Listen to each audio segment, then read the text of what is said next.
Hey friends, today I'm renovating a house in Windenburg to bring in some autumnal vibes.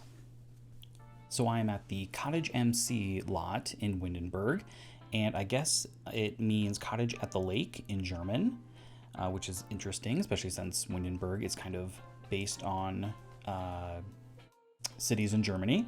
And the Free Spirits household originally lives in this house. They are a pre made house from Get Together. But yeah, I wanted to kind of renovate this house or at least use this lot. I've been really inspired to build something with some fall vibes. I'm really excited for autumn. And yeah, I kind of wanted to do that here. I was originally going to bulldoze the lot and just kind of rebuild something, but I was really struggling to find something that I liked and kind of recreate it. So I decided to just remodel this house and kind of, switch up the floor plan a little bit and try and bring some of those autumn vibes into the build. So I use a lot of different kind of bolder colors inside, a lot of greens and reds, yellow, things like that that really kind of bring that feeling in. And like a lot of my builds, I do kind of skip around a lot. Especially in this living room, I ended up spending, oh my gosh, so much time trying to figure out what wallpaper I wanted to use and then which rugs. So there's a couple skips in here just to speed this up a little bit. I also wanted to do kind of a limited pack build since it's been a minute since I've done one of those. So this lot only uses Get Together, Cottage Living, and Seasons. I also had Desert Luxe checked, but I don't think I ended up using anything from that one. So hopefully this should be a little bit easier to download and use.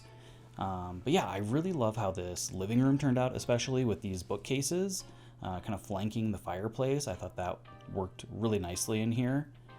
Because the two Sims who are in this household, because I did kind of, remodel it for them a little bit, just as kind of a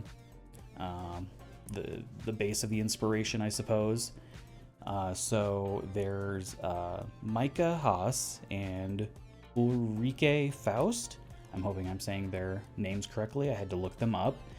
But yeah, so Micah is she is a writer, really into reading. So I thought those bookcases made a lot of sense. And then Ulrike is more artistic. So her room has a lot of like painting things, and I try and use a lot of interesting artwork around the house because I imagine she would, want to have a lot of different types of art around her house. And yeah, overall, the house is fairly traditional in the furnishings, but I do have quite a few different more contemporary pieces of art. Like there's the sculpture that I put in the living room. I thought that was kind of cool. And just some of the other paintings are a little bit more modern, I suppose. And I actually really liked how the house was built originally, at least the exterior I thought was really cool. The inside was really sad. There was nothing going on in there. You'll see the like before and after photos at the end.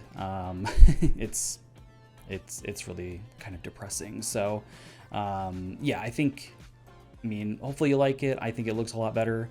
But yeah, so on the exterior here, I went with this kind of dark wood accent with the stone, which I think really added a lot of character to the build. And then I also recolored the roof because it was all very gray, and I don't know, I just wasn't really feeling it. So personally, I think this looks better. I also cut out a lot of messing around with the roofs because I could not do really what I wanted with them. So I ended up adjusting the floor plan a little bit for the bedroom upstairs so I could get the roofs to kind of line up better. So yeah.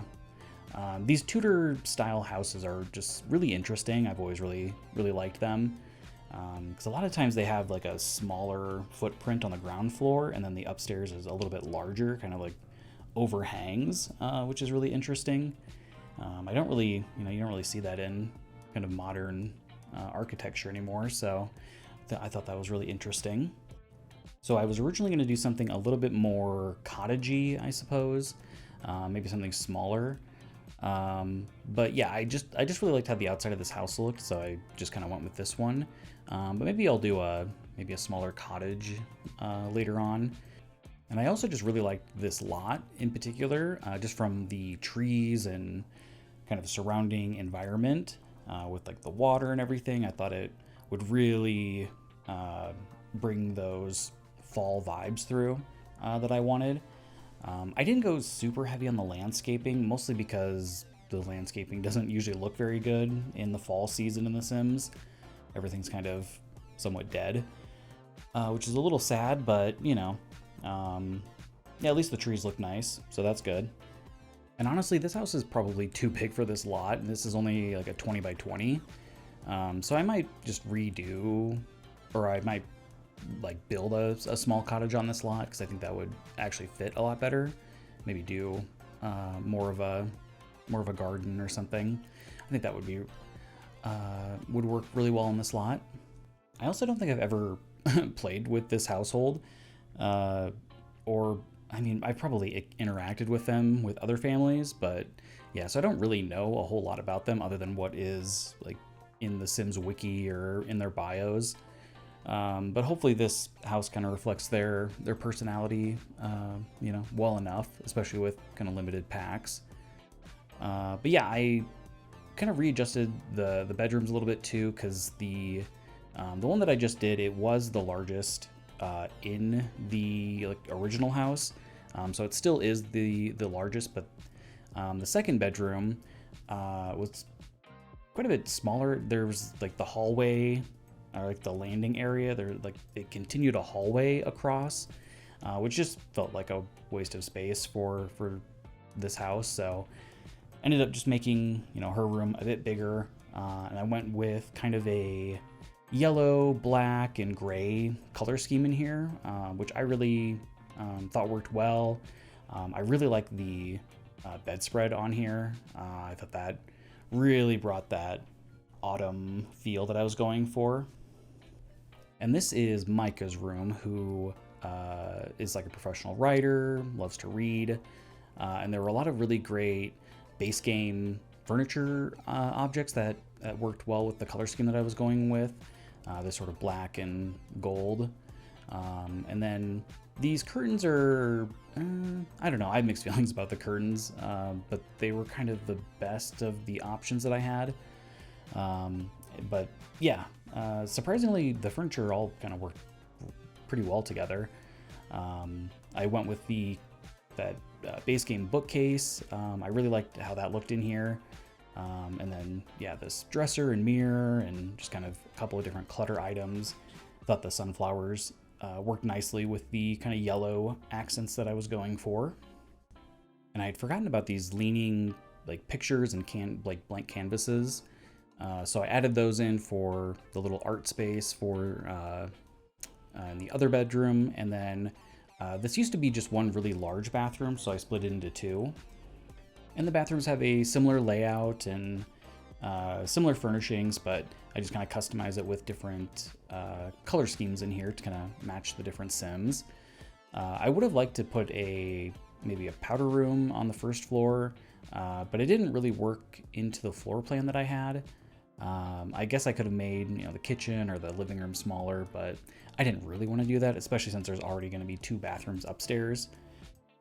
You know, not ideal for guests. If this was, you know, a real house, I'd have to like go through a bedroom to go to the bathroom, which is a little bit weird, but obviously in The Sims, it doesn't really matter. So, and yeah, I just added in some artwork into this one, and I went with this red tile. I thought it would be a good opportunity to, you know, to use something a little bit different. I know a lot of people don't really like doing bathrooms, but I don't know. I kind of like doing bathrooms in The Sims because you usually get to do something a little bit more interesting. Since it's a smaller space, you can kind of get away with doing something a little bit wackier, like this, you know, bright red floor tile. Yeah, and then that will pretty much wrap it up here for the bathrooms, and then I'll go downstairs and do the kitchen and dining room. Like I said earlier, I'm kind of jumping around on this one. Normally, I probably would have done the kitchen and stuff, earlier before I did the bedrooms, but I was kind of moving around trying to adjust the roofs and the windows and all of that, so doing things a little bit out of order. And at first I was going to do some windows on that back wall, which I kind of wish I would have done some kind of window on there. I ended up not, but I think the back of the house ended up looking okay even without windows there. But yeah, I just couldn't find any that I liked, and I wanted to put cabinets on there, so here we are. But yeah, the kitchen's actually pretty good size, especially for a house like this. I just kind of went with the base game cabinets and appliances.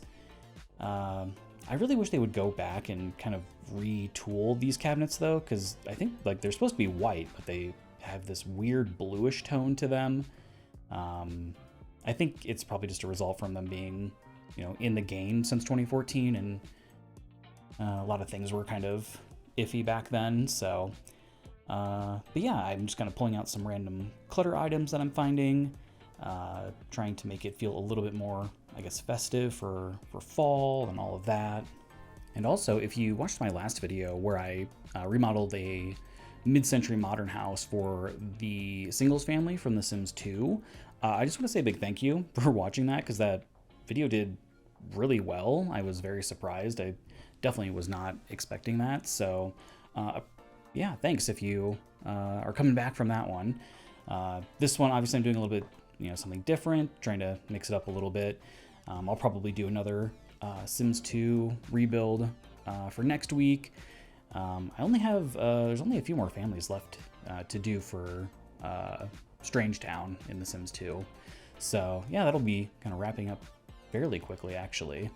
And then I guess the next neighborhood in The Sims 2 to kind of recreate in The Sims 4 would be, oh man, I'm kind of blanking on the name right now, but it's the one that has like the Cap family and the Montague or Monty family, I think is what they're called.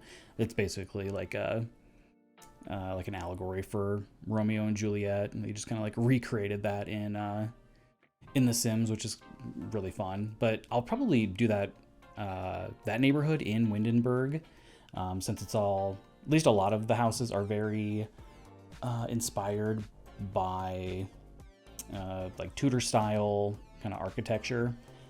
So I thought that would make a lot of sense. I'm not sure if I want to do the Monty family's houses in Windenburg as well, or if I should kind of split it up and maybe put them in like Oasis Springs or something, just since a lot of their houses are more kind of Mediterranean looking or like Spanish style. So I don't know, I'll have to think a little bit about that. Or I thought maybe doing all of them on the island in Windenburg, so it's like a little bit separate, but I don't know, I'll have to do some thinking on that. If you have any thoughts, I'd love to hear them. So now I'm working on the landscaping and kind of exterior of the house. Like I said earlier, landscaping was, it's a little bit tough in the fall and winter seasons in The Sims, just because everything is kind of brown and dead, so it doesn't look quite as nice, but I think it still looks all right. Luckily, I'm assuming they're like the lavender plants. Those still looked fairly good, so I used quite a few of those. And then since there weren't any windows on this side of the house, I just kind of put these climbing vines up.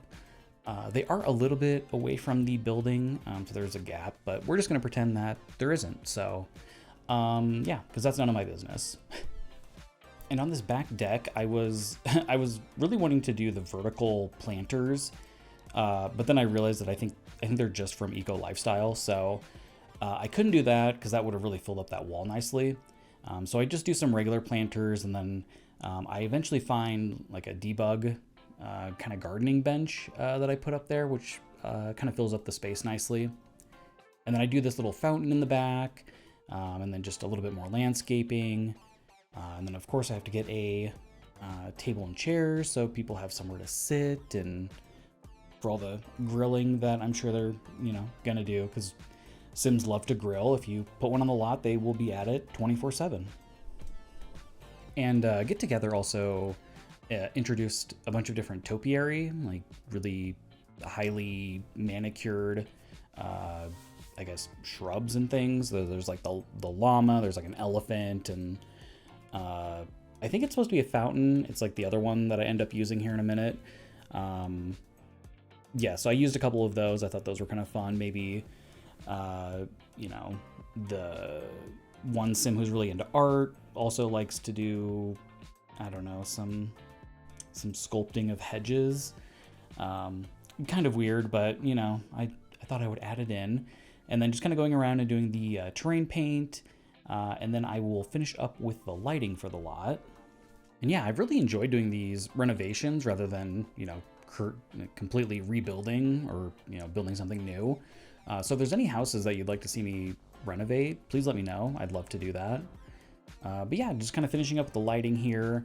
You know, I try to do some kind of older style lighting throughout, since, you know, it's a more historical looking home.